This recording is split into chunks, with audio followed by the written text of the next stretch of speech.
રાધનપુર તાલુકાના બંધવડ ગામના ખેડૂતો ઉપર વગર લીધે કરોડોનું દેવું.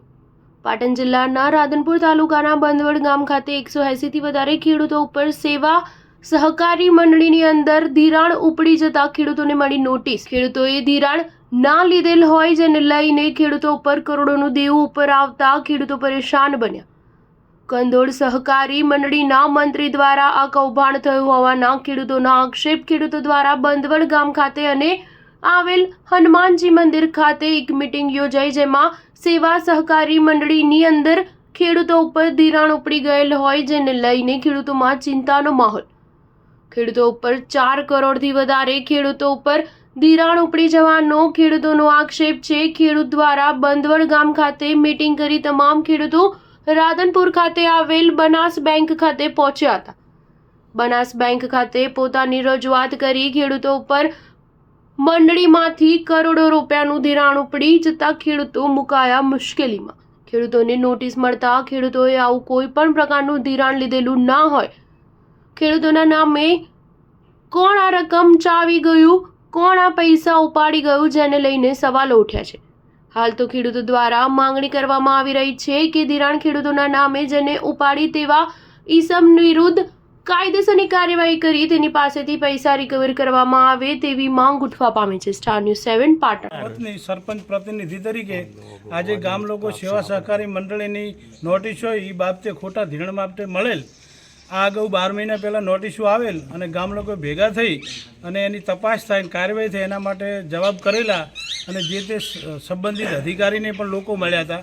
પણ 12 મહિનાથી જોયું એટલું પરિણામ મળ્યું નહીં. બીજી વાર નોટિસ મળી છે એટલે અનુસંધાને ન્યાયિક કાર્યવાહી તપાસ થાય એના માટે અમે બધા ભેગા મળ્યા છીએ.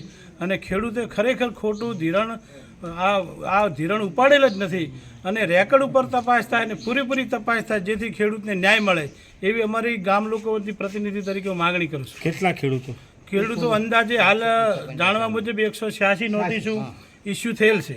અંદાજિત કેટલા રૂપિયા આવશે? અંદાજિત 4.5 કરોડની સમથિંગ નજીકમાં છે.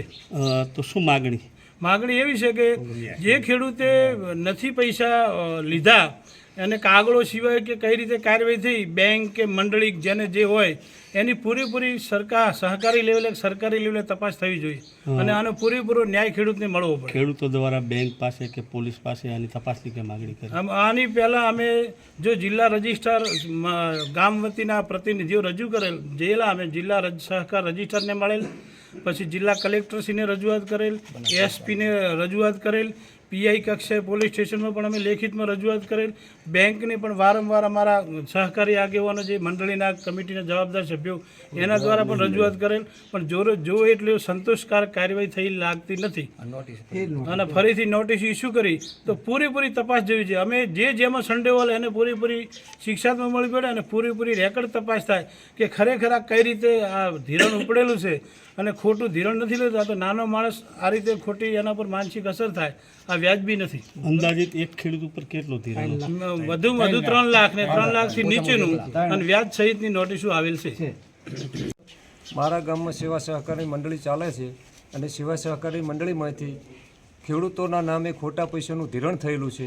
એક ખેડૂતને 3.5 લાખે અંદાજે ધિરાણ થયેલું છે. અમુક ખેડૂતો તો બેંક ભાળેલી નથી અને પૈસા ઉચાપત થયેલી છે. તો મંડળીના ચેરમેન અને સભ્યો પણ ગામની સાથે સહકારમાં છે. આ પૈસા કઈ રીતે ઉપડ્યા, કેવી રીતે લીધા એ ગામ લોકોને કોઈને ખબર નથી. અગાઉ ગામ ભેગું થયું હતું અને મંત્રીને ગામ વચ્ચે બોલાવીને કહેવામાં આવ્યું હતું. મંત્રીએ એવું કીધું હતું કે આ પૈસા મેં લીધા છે અને હું ધિરાણ ભરી દઈશ એવું એણે અમને નોટરી પાવર ઉપર લખી આપ્યું હતું અને એ બેંક લખણ લઈને જઈ છે. પણ હજુ સુધી 1.5 વર્ષ થયું છે તો અમારા ખેડૂતોને કોઈ ન્યાય મળ્યો નથી. તો અમને ન્યાય મળે એ માટે તમામ સહકારી માળખાને અમારી વિનંતી છે.